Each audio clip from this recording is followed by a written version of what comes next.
एक राक्षस हुआ। उस राक्षस का नाम दंभोद्भव, दंभ से जो उत्पन्न हुआ, जिसका जीवन में दंभ, पाखंड, अहंकार सब कुछ। दंभोद्भव क्या करता है? शरीर जब उसे होश हुआ, बचपना चला गया, तो सोचा इस शरीर को अजर अमर करना है। रावण शंकर जी को अपना सिर काट कर चढ़ा देता था।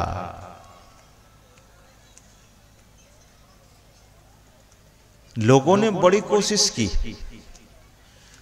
बाह्य आडंबर को करके सुखी होने का बहुत प्रयास किया, बहुत कोशिश की, लेकिन सब निष्फल हुआ। रावण की कीर्ति नहीं हुई सज्जनों, रावण की अपकीर्ति हुई है। दुर्योधन की कीर्ति नहीं हुई है, अपकीर्ति हुई है। कंस की कीर्ति नहीं हुई है, कंस की अपकीर्ति हुई है। कबीर साहब कहते हैं कि मत बांधो गठरिया अपयस की। अपयस की, अपकीर्ति की गठरी क्यों बांधे? दंभोद्भव भगवान सूर्य की उपासना करने लगा। ध्यान दीजिए, भगवान श्री कृष्ण ने कहा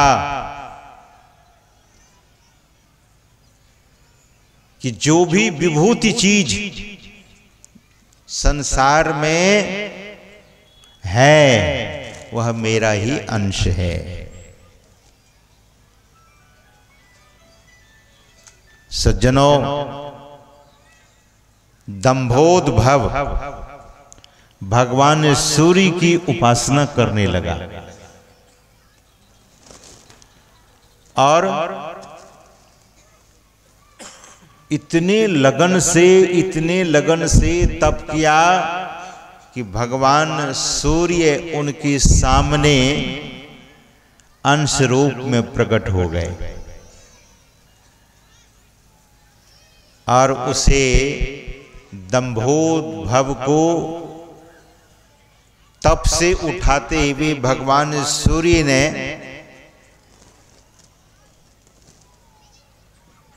पूछा, मेरी तुम तपस्या कर रहे थे, मेरा सुमिरन कर रहे थे, तुम क्या चाहते हो? तो दंभोद्भव ने कहा कि मैं अजर अमर होना चाहता हूं, आप हमें वरदान दीजिए कि मैं अजर अमर हो जाऊं। भगवान सूर्य ने कहा कि देखो, मैं भी अजर अमर नहीं हूं, मेरी आयु बहुत लंबी है, इसीलिए मैं तुम अजर अमर होने का वरदान नहीं दे सकता। आपने सुना होगा हिरण्यकश्यपु के संबंध में। हिरण्यकश्यपु कौन था? दो भाई थे, हिरण्याक्ष और हिरण्यकश्यपु। और दीति के पुत्र थे ये। हैरानी की बात है, दीति ऋषि पत्नी थी। ऋषि के घर में राक्षस उत्पन्न हो जाए, ये बहुत हैरानी की बात है। इसीलिए संतों ने कहा कि समय को पहचानो, मुहूर्त की पहचान करो, समय की पहचान करो। अगर समय की पहचान न कर सके तो फिर जीवन बड़ा दुखदाई हो जाएगा। सज्जनों, दीति कुछ समय में अपने पति कश्यप ऋषि की पत्नी थी और कुछ समय में पुत्र की मांग कर देती है। पति ने कहा, ऋषि ने कहा, ये समय ठीक नहीं है, मुहूर्त ठीक नहीं है।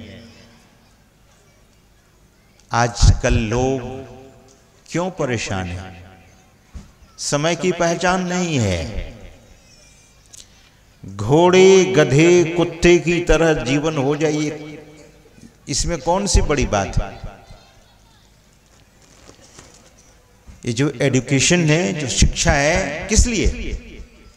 ध्यान दीजिए, सरकार कहती है कि पूरे भारत को साक्षर बनाना है, एडुकेटेड बना देना है। We Indian are not 100% literate. हम लोग 100% शिक्षित नहीं है अभी। सरकार कहती है कि 100% शिक्षित हो जाएं, लेकिन नहीं है।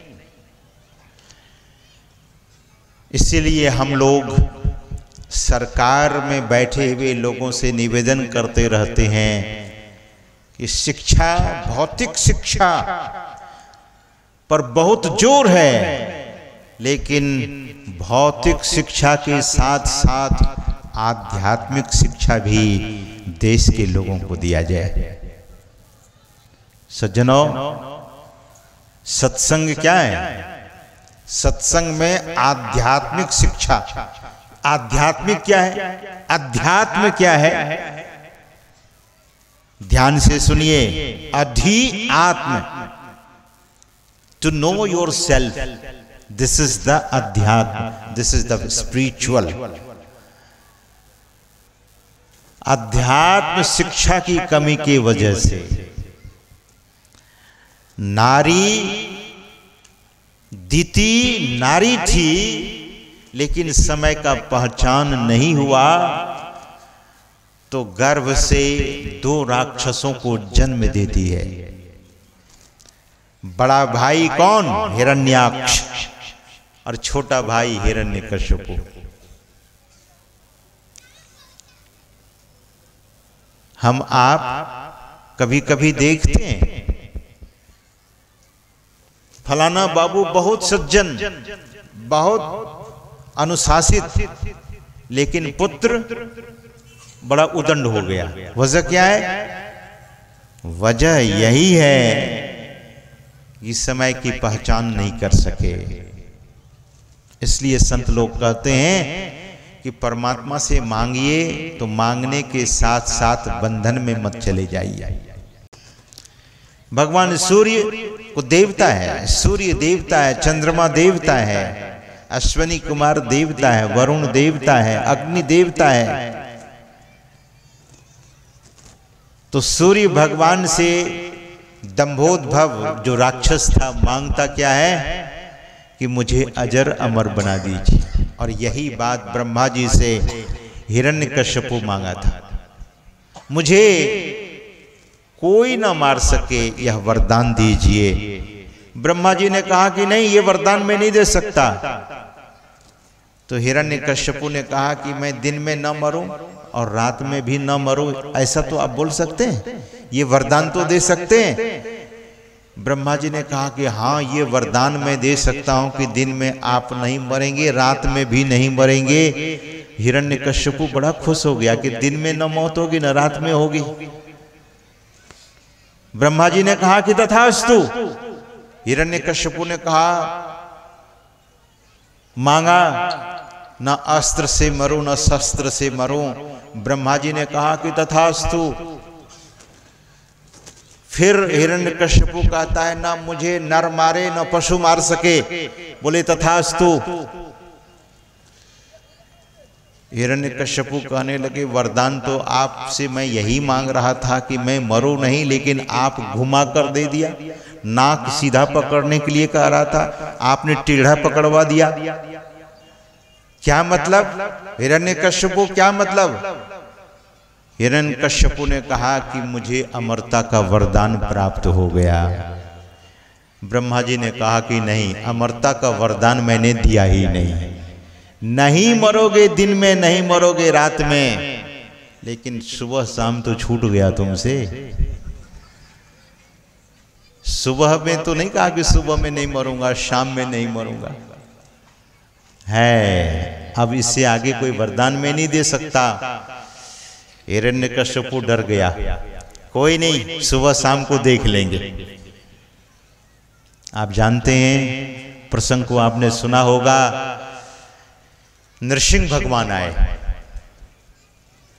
सिर सिंह का और शरीर नर का, नर सिंह।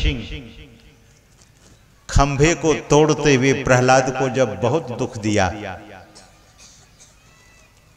भगवान प्रतिज्ञा ली है, मेरे भक्त को, मेरे संत को, मेरे साधु को, मेरे सज्जन को जब कोई कष्ट देता है, जो कोई मेरे साध दुखावे, जड़ा मूल से खो, जड़ मूल से उसे नष्ट कर देता हूं, ऐसा भगवान कहते। प्रहलाद को बहुत कष्ट दिया। हिरण्यकश्यपु ने कहा कि तू हमेशा कहता है मेरा परमात्मा सभी जगह है, क्या मेरे महल में जो मोटा खंभा है इसमें भी तुम्हारा परमात्मा है? प्रहलाद ने कहा, मुझ में और तुम में, खड्ग और खंभ में, जिस तलवार को आप चमकाते हो मेरे तरफ, मारने की धमकी देते हो, उस तलवार में भी मेरे ठाकुर हैं, मेरे नारायण हैं। और जिस हाथ से तलवार को पकड़े हो, उस हाथ में भी मेरे नारायण हैं, मेरे ठाकुर हैं। सज्जनों, प्रहलाद जी ने कहा, जिस खंभे से, जिस स्तंभ से मुझे बांध रखे हो मेरे पिताजी, इस स्तंभ में भी मेरे ठाकुर हैं। वो तो बड़ा मूढ़ प्राणी था हिरण्यकश्यपु। ध्यान दीजिए, मैंने शुरू में ही निवेदन किया था कि जब मनुष्य को अधिक धन हो जाता है, कुयोग्य, अयोग्य, जो अयोग्य है, जो कुसंस्कारी है, ऐसे लोगों को धन हो जाता है तो धन का सदुपयोग नहीं करता, दुरुपयोग करता है। ध्यान दीजिए, शराब फ्री में मिलता है क्या? शराब फ्री में? और मैं तो ये सुना हूं कि बिहार में शराब बंद है, लेकिन फिर भी शराब चलती है बिहार में। और चलती नहीं है, दौड़ती है। फ्री में नहीं मिलती है शराब, लेकिन शराब को लक्ष्मी देकर खरीदते हैं लोग। जैसे लक्ष्मी यानी धन, रुपया, जैसे पर्स से, पॉकेट से लक्ष्मी को निकालते हैं, ध्यान से सुनिएगा, माता लक्ष्मी उसी समय कांप जाती है, थरथरा जाती है। ये कहां भेज रहा है मुझे? जिस समय पॉकेट से, पर्स से लक्ष्मी माता को, यानी रुपये को, पैसे को, रुपये पैसे को कसाई के हाथ में देता है, रुपया लक्ष्मी के रूप में है, माता लक्ष्मी उस समय कांपती है। मांस खाने वाले को गंदे नाली के पास बिठाइए, जहां बहुत दुर्गंध होती है। जो मांस खाते हैं उनको गंदी नाली के पास बिठाइए कि लीजिए सुगंध, क्योंकि आप तो बहुत निकृष्ट चीज खाते हैं। बोले नहीं नहीं नहीं, गंदी नाली के पास नहीं बैठेंगे। कसाई के दुकान पर बैठेंगे? बोले नहीं, खरीदेंगे, निकल जाएंगे। क्यों? सज्जनों, दुरुपयोग नहीं। ध्यान दीजिए, आप लोग पठित समाज के लोग, आप लोग सत्संगी हैं। मैं तो कहूँगा मेरी इस बात को जरूर अपने इष्ट मित्रों से कहिएगा, जो मांस खाते हो, जो शराब पीते हो। जीवन में क्या सार है? सुबह में मैंने निवेदन किया था, जगत का सार क्या है? किसी संत से पूछिए। ब्रह्मानंद जी महाराज कहते हैं, सत्संगत जग सार साधो, सत्संगत जग सार रे। जैसे दूध का सार घी है, फूलों का सार उसकी सुगंध है, शरीर का सार क्या है? आप हैं। The essence of body, what is that? Essential part, that is very you.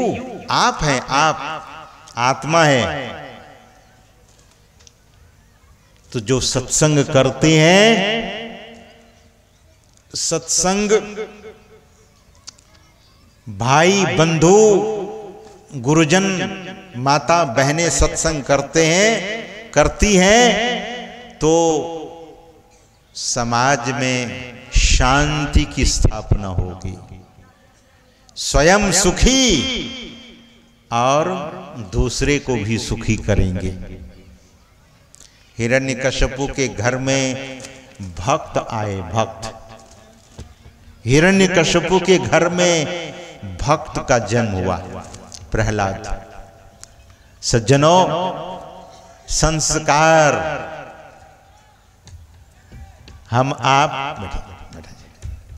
आप टेलीविजन देखते हैं, चैनल का नाम देख लोगों ने रखा है क्या? आस्था और श्रद्धा, संस्कार, साधना। हम आप उस शब्द का उपयोग करते हैं जो हमें छूता है। तो जीवन में श्रद्धा होनी चाहिए, संस्कार।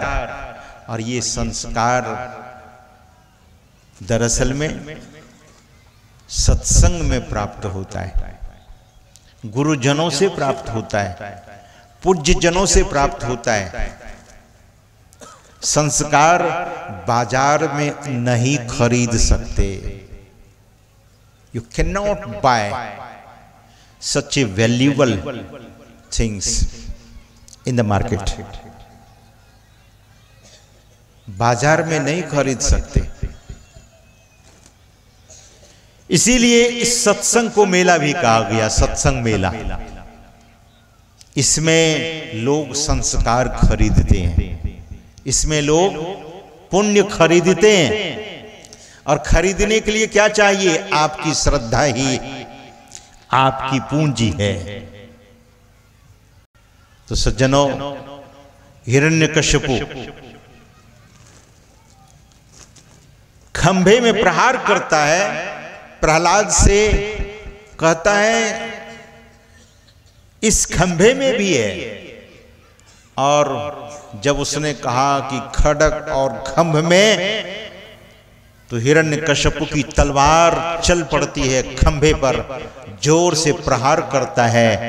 और जैसे प्रहार किया, तलवार से खंभा टूटता है क्या? आपने कभी कोशिश की है? जो सीमेंट का इतना मजबूत खंभा, लेकिन तलवार से जैसे ही प्रहार करता है हिरण्यकश्यपु, भगवान नारायण नरसिंह के रूप में अवतरित हो गए खंभा को तोड़ते हुए। श्री सद्गुरु महाराज की। और वरदान मांगा था, न धरती पर मरूं न आकाश में मरूं। तो भगवान नरसिंह उठाकर अपने गोद में ले लेते हैं। न धरती है न आकाश है, शाम का वक्त है, अस्त्र शस्त्र से ना मरूं।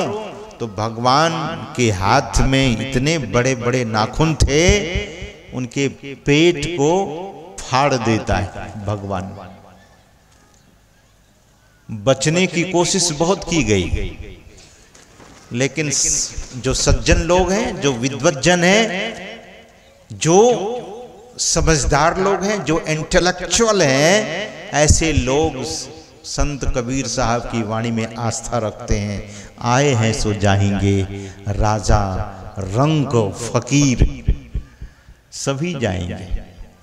सदगुरु महाराज अंग्रेजी की एक छोटी सी पंक्ति बोलते थे, ऑल मैन मस्ट डाई। छोटी सी पंक्ति बोलते थे, सभी मरेंगे। कबीर साहब कहते हैं, साधु ई मुर्दन के गांव, ये पूरे सब लोग। इसीलिए जो मौत को देखता है वे गफलत में फिर नहीं रहता है, अपना काम करने लगता है। सदगुरु महाराज कहते हैं, झट ही करो निज काम, what's your own work you must understand and do not delay. देर मत कीजिए, झट ही करो निज काम, जो बीता सो बीतिया, अब हु गहो गुरु नाम। सज्जनों, दंभोद्भव के प्रसंग को मैं सुना रहा था। दंभोद्भव भगवान सूर्य से कहते हैं कि मुझे अजर अमर बना दीजिए। भगवान सूर्य ने कहा कि यह संभव नहीं है, it's impossible, this is not possible, ये संभव ही नहीं है, और कुछ मांग लो। तो दंभोद्भव भगवान सूर्य से कहते हैं, मुझे 1000 कवच दे दीजिए। 1000 कवच, 1000 कवच। लोग अपनी गाड़ी में मड गार्ड लगाते हैं, प्रोटेक्टिंग गार्ड लगाते हैं। और आपने देखा होगा, जो पुलिस होती है, कमांडो होता है, वो बॉडी प्रोटेक्टर पहनता है। किसी का कवर्ड होता है, किसी का बाहर भी रहता है। बॉडी प्रोटेक्टर, कवच। भगवान सूर्य से दंभोद्भव मांगता है, मुझे 1000 कवच दे दीजिए। और 1000 कवच था तो बड़ा मूर्ख आदमी। 100 कुर्ता पहन पाएंगे क्या? 100 शर्ट, 100 साड़ी पहन पाएंगे कोई माता लोग? 4-5 साड़ी एक साथ, 100 साड़ी। वहां दंभोद्भव कितना मांगता है? 1000 कवच। कोट समझ लीजिए, कैसे पहना होगा ये भी बड़ा सोचनीय विषय है। तो भगवान सूर्य ने कहा, ये क्या करोगे? दंभोद्भव ने कहा कि पहले मेरे प्रार्थना को सुन लीजिए आप। 1000 कवच मुझे मिले और उससे मेरा यह शरीर सुरक्षित रहे। और प्रभु, एक कवच को तोड़ने के लिए अगर कोई मुझे मारना चाहे तो कवच टूटेगा, तब मेरी मृत्यु होगी।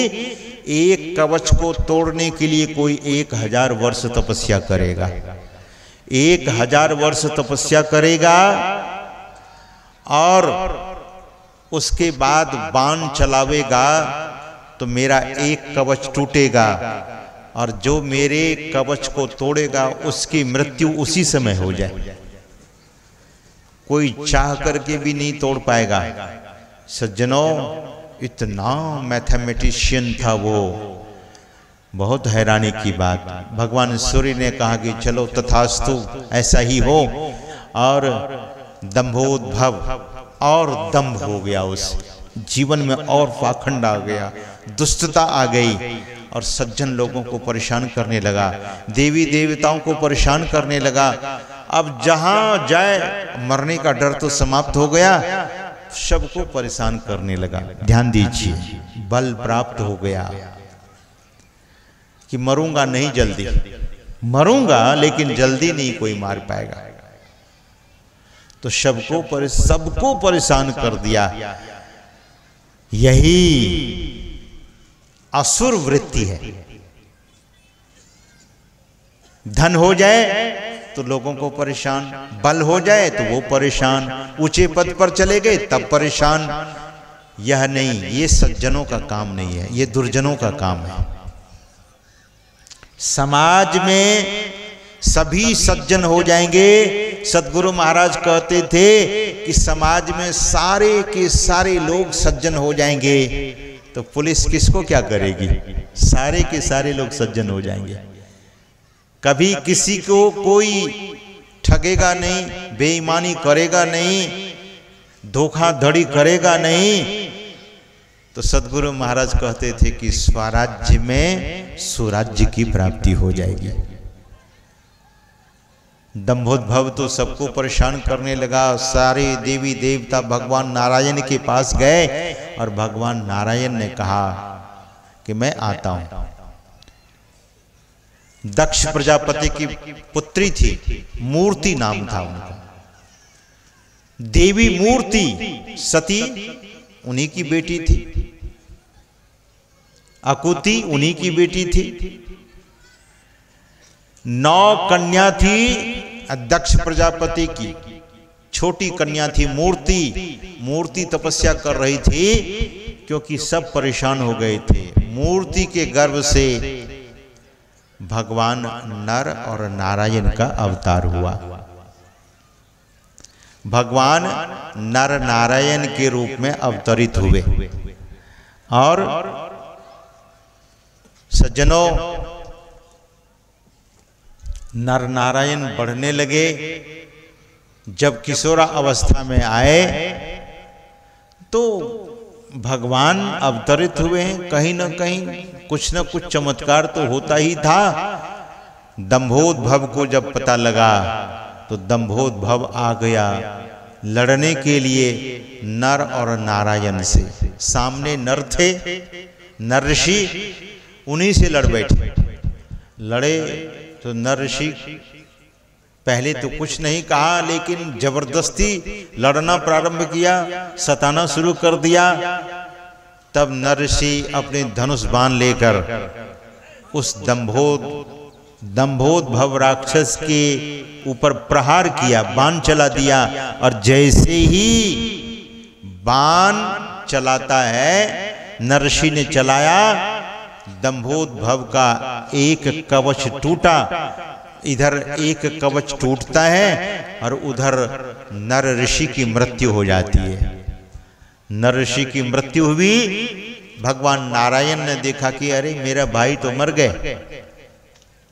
भगवान ने उसे जीवित कर दिया महामृत्युंजय मंत्र बोलकर। ये महामृत्युंजय मंत्र क्या है? वैसे तो वेद में मंत्र आया है, बहुत सारे मंत्र है, आपने भी सुना होगा। महामंत्र कितने? भगवान शंकर ने कहा कि सप्तकोटि महामंत्राः, 7 करोड़ महामंत्र है, सप्तकोटि। उन महामंत्रों में एक मंत्र क्या है? यही मृत्युंजय। ओम त्र्यंबकम यजामहे सुगंधिम पुष्टिवर्धनम उर्वारुकमिव बन्धनान् मृत्योर्मुक्षीयमामृतात्। इस मंत्र को ऐसा विष्णु पुराण में प्रसंग आया है कि इस मंत्र को भगवान ने जैसे पढ़ा, नर ऋषि उठकर खड़े हो गए। सज्जनों,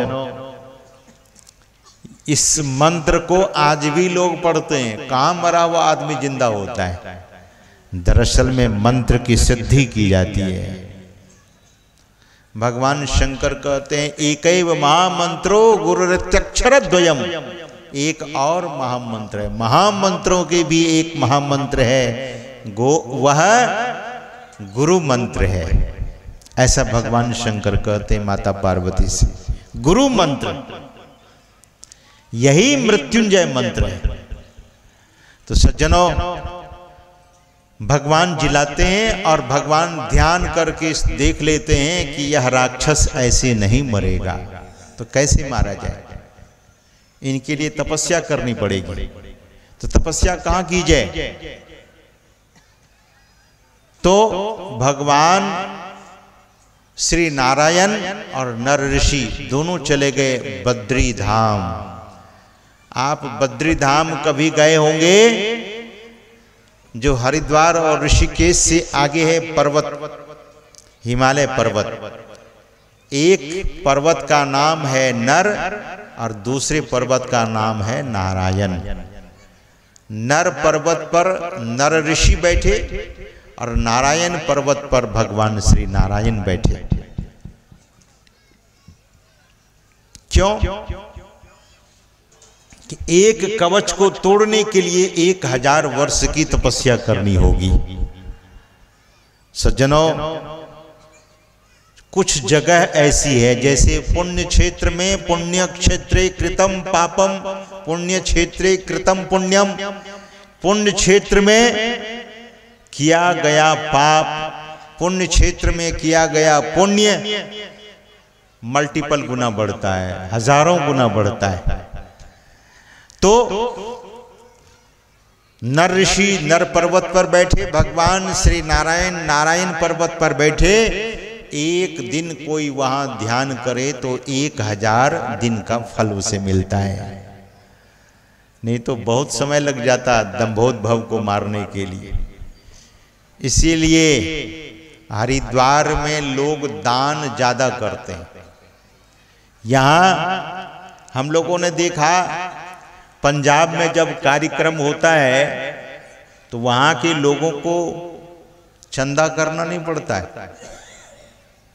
महात्मा के दक्षिणा के लिए लोगों से कहा जाता है, लेकिन लंगर वहां अटूट चलता है। कोई सब्जी दे जाते हैं ट्रक के ट्रक, कोई चावल गिरा दिया, कोई आटा गिरा दिया, कोई मसाला गिरा दिया, कोई घी गिरा दिया, कोई तेल गिरा दिया।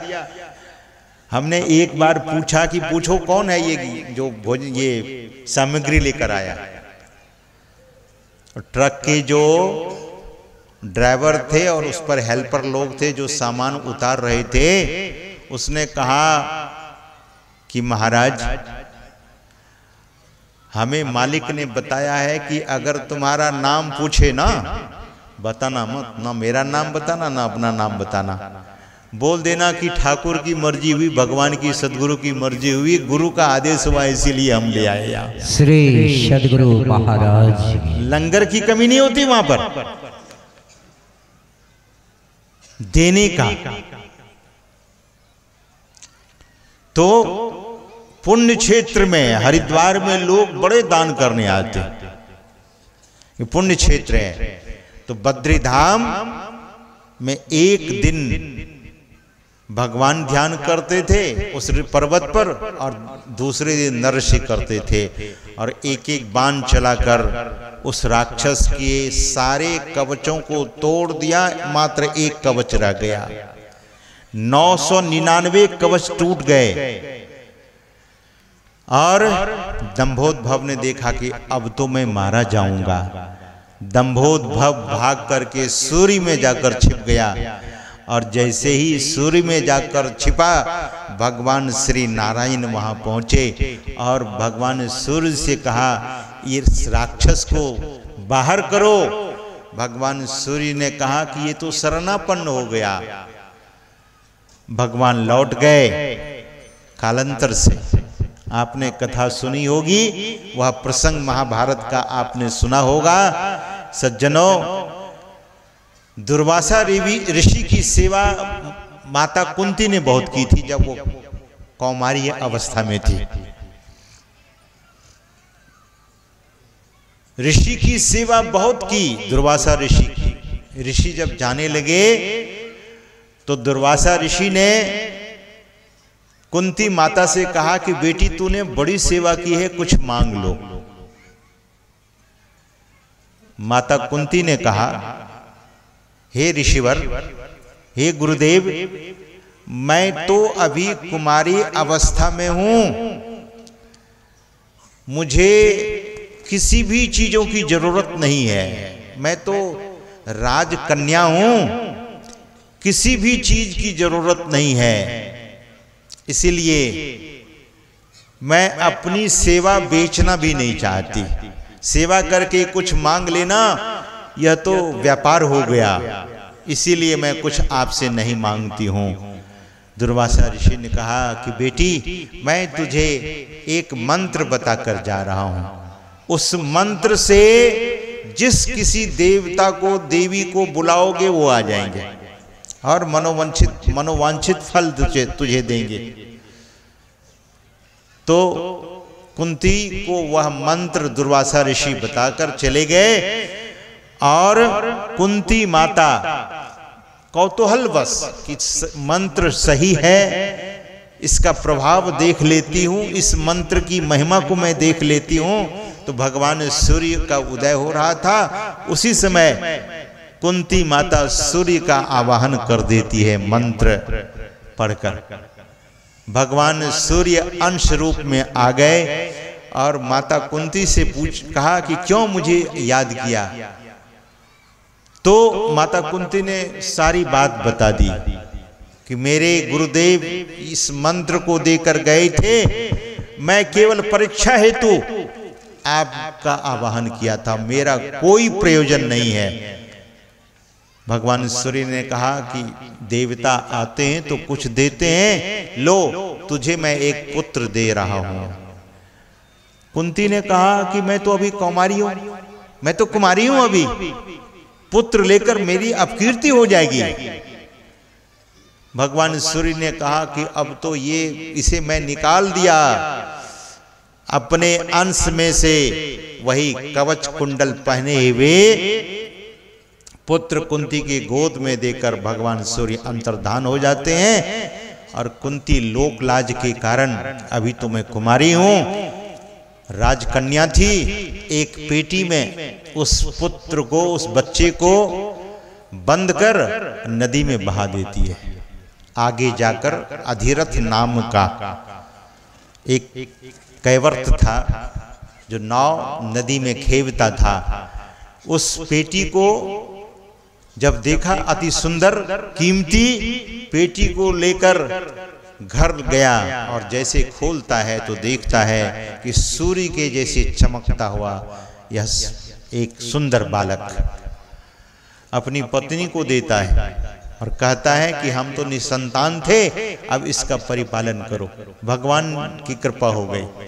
सज्जनों, उसी को पालन पोषण, उस बालक का पालन पोषण करती है अधिरथ की पत्नी, जिसका नाम राधा था। इसलिए आगे चलकर उस बालक का नाम राधे, और बाद में लोग उसे कर्ण कहा, कर्ण जो कवच कुंडल पहने हुए।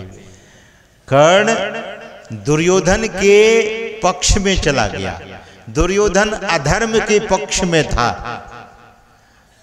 दुर्योधन अधर्म के पक्ष में और महाराजा युधिष्ठिर धर्म के पक्ष में।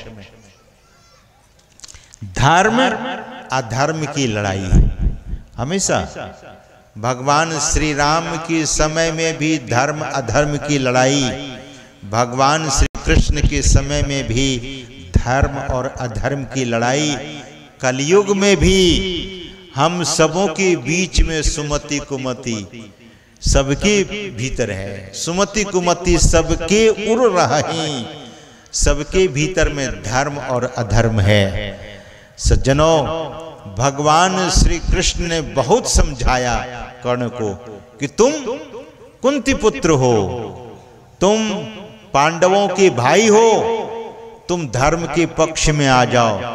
लेकिन संस्कार नहीं, कुसंस्कार था। और बाद में कर्ण की मृत्यु कैसे हुई?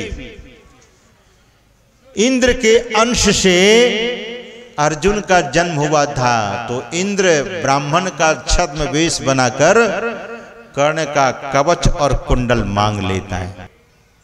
उसका कवच कुंडल मांग लेता है, भगवान इंद्र मांग कर लेकर चले गए। और तब अर्जुन, जो नर ऋषि का अवतार हुआ था, नारायण का अवतार भगवान श्री कृष्ण। सज्जनों, हम सबों के जीवन में उसी नारायण का उपदेश, भगवान श्री राम महानारायण, भगवान श्री कृष्ण महानारायण, और उन्होंने भगवान श्री राम के श्रीमुख से जो उपदेश निकला वो राम गीता कहलाया। संतों ने कहा ये जो उपदेश हम आप लोग सुनते हैं ये राम गीता है, जहाँ केवल भगवान राम ही बोले हैं, आकर 4,84,84 योनि भ्रमत यह जीव अविनाशी, फिरत सदा माया कर प्रेरा, काल कर्म स्वभाव गुण घेरा। सज्जनों, जहां जहां रामायण में भगवान श्री राम बोले हैं वो राम गीता है, और भगवान श्री कृष्ण की गीता श्रीमद् भगवत गीता तो जगत विख्यात है ही। भगवान नारायण राम जी के रूप में, भगवान नारायण भगवान श्री कृष्ण के रूप में, और आकर लोगों को संदेश दिया, देही नित्यमवध्योयम देहे सर्वस्य भारत। भगवान श्री कृष्ण गीता में कहते हैं अर्जुन को, अरे देह और देही की पहचान करो अर्जुन, तुम देह नहीं हो देही हो, यानी देह में रहने वाली जो आत्मा है और उसका क्या कर्तव्य, इस जीव का क्या कर्तव्य है। तो भगवान कहते हैं कि शरीर इस आत्मा को, मनुष्य शरीर इस आत्मा को मिला है भव सागर से पार जाने के लिए, संसार सागर से पार जाने के लिए। कैसे पार उतरेंगे? तो भगवान श्री राम संकेत करते हैं, इशारा करते हैं। भगवान श्री राम क्या कहते हैं? भगवान कहते हैं करनधार सदगुरु दृढ़ नावा, दुर्लभ साज सुलभ करी पावा, जो न तरई भव सागर नर समाज अस्पय, सो कृत निंदक मंद मति आत्महन गति जाए। सज्जनों, यह शरीर नाव है और इस नाव के खेने वाले कौन है? केवट। कौन है? मल्लाह। तो महापुरुष कहते हैं कि सद्गुरु ही इस शरीर रूपी नाव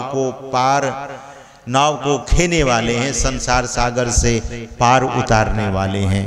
ऐसे सद्गुरु की शरण में हम सबों को जाना चाहिए। भगवान भी यही कहते हैं। ध्यान दीजिए, भगवान तो सामने थे और सारी प्रजा भी वहीं बैठी हुई थी। भगवान कह सकते थे कि करंधार राम दृढ़ नावा, अपने संबंध में कह सकते थे, लेकिन नहीं, करंधार सदगुरु दृढ़ नावा। भगवान सदगुरु की ओर संकेत करते हैं। हम सबों को सदगुरु की शरण जाना चाहिए। और जो सदगुरु की शरण जाते हैं तो ब्रह्मानंद जी महाराज ने कहा कि इतनी महिमा उनके चरणों की मैंने देखी। गुरु चरण कमल बलिहारी रे,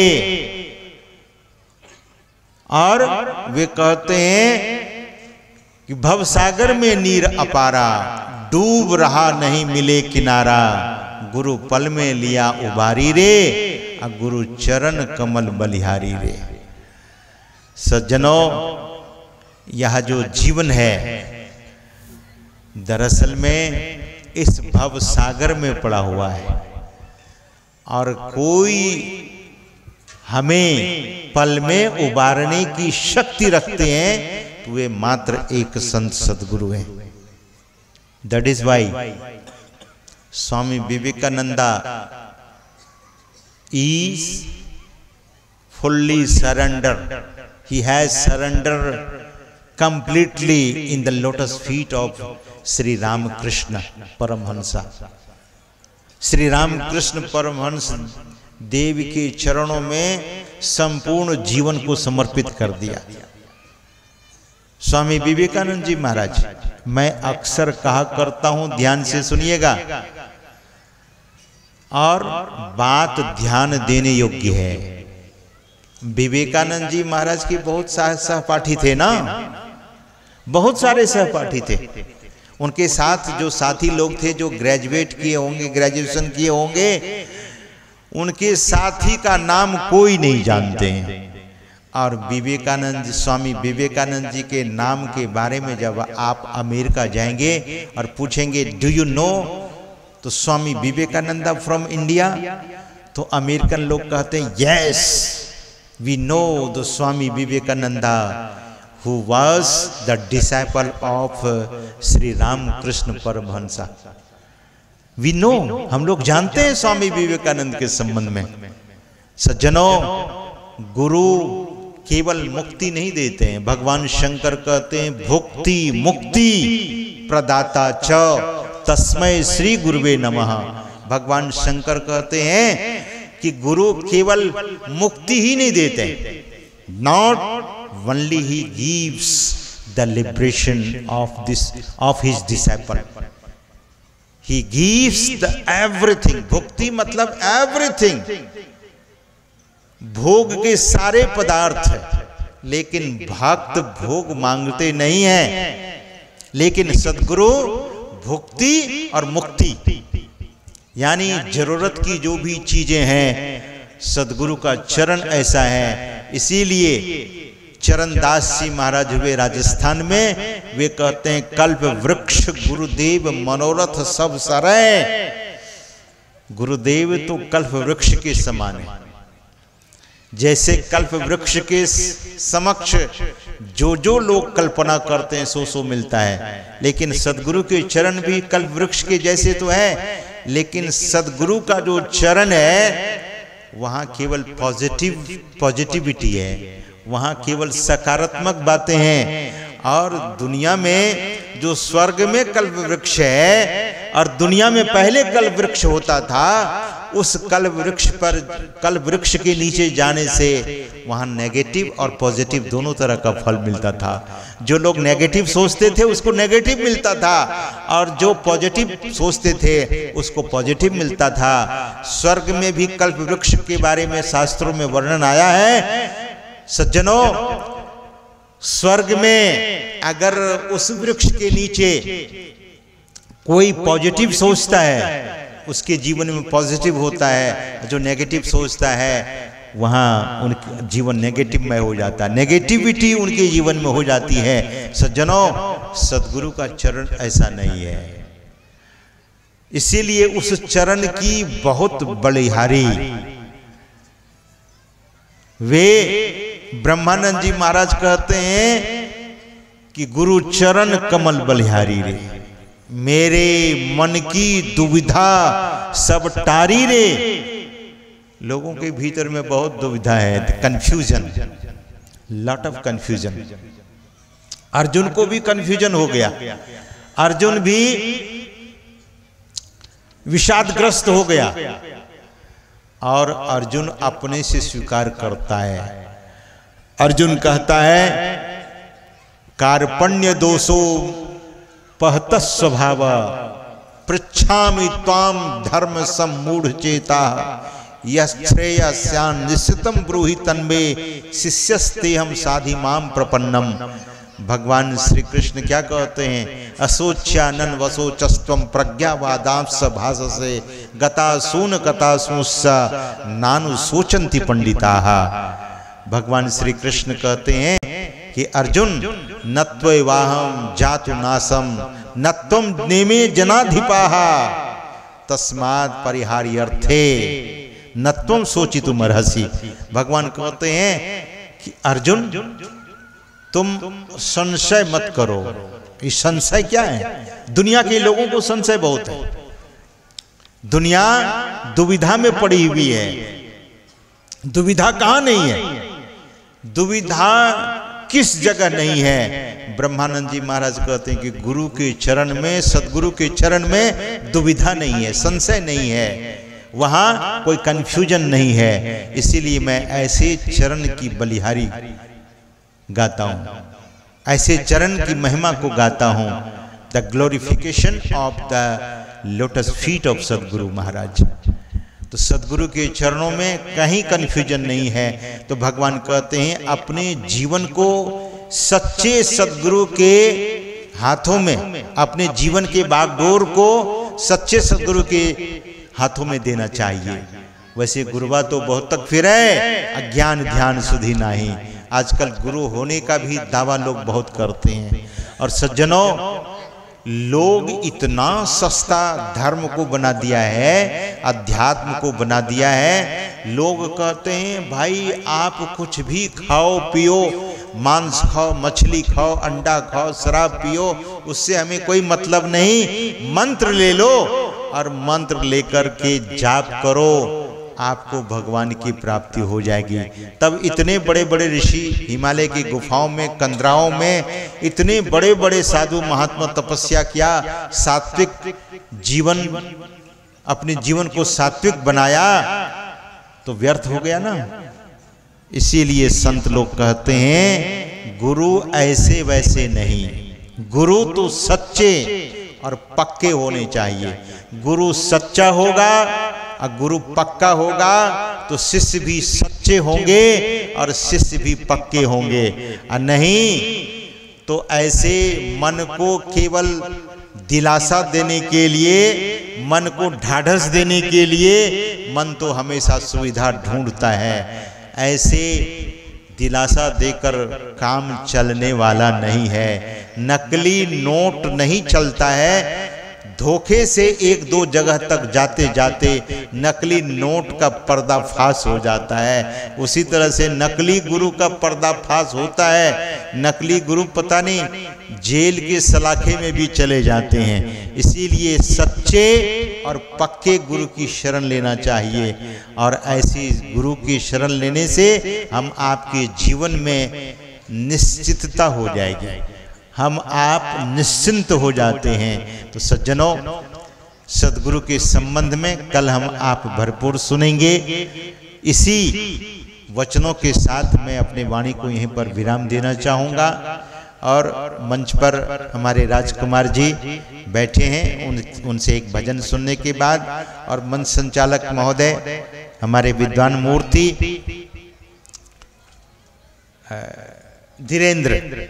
धीरेन्द्र बाबू, जो बड़े ही विद्वान हैं, आपको सूचना भी देंगे, और जो समिति के तमाम लोग हैं मुस्तैदी के साथ आपकी सेवा में वे तत्पर हैं। आगे जो भी सूचना और दीक्षा के संबंध में भी लोगों को सूचित कर दें। सबसे पहले दीक्षा के संबंध में साहित्य और कैलेंडर 2024 का आया हुआ है।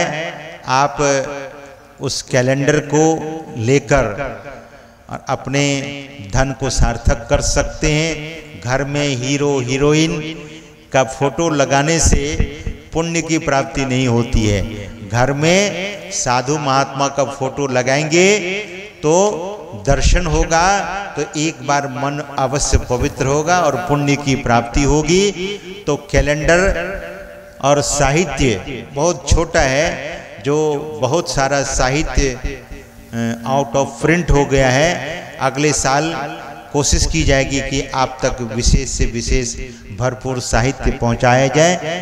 तो कैलेंडर जहां स्टॉल लगा हुआ है वहां जाकर आप कैलेंडर प्राप्त कर सकते हैं, साहित्य प्राप्त कर सकते हैं। इन्हीं शब्दों के साथ एक बार प्रेम से बोलिए श्री सद्गुरु महाराज की जय।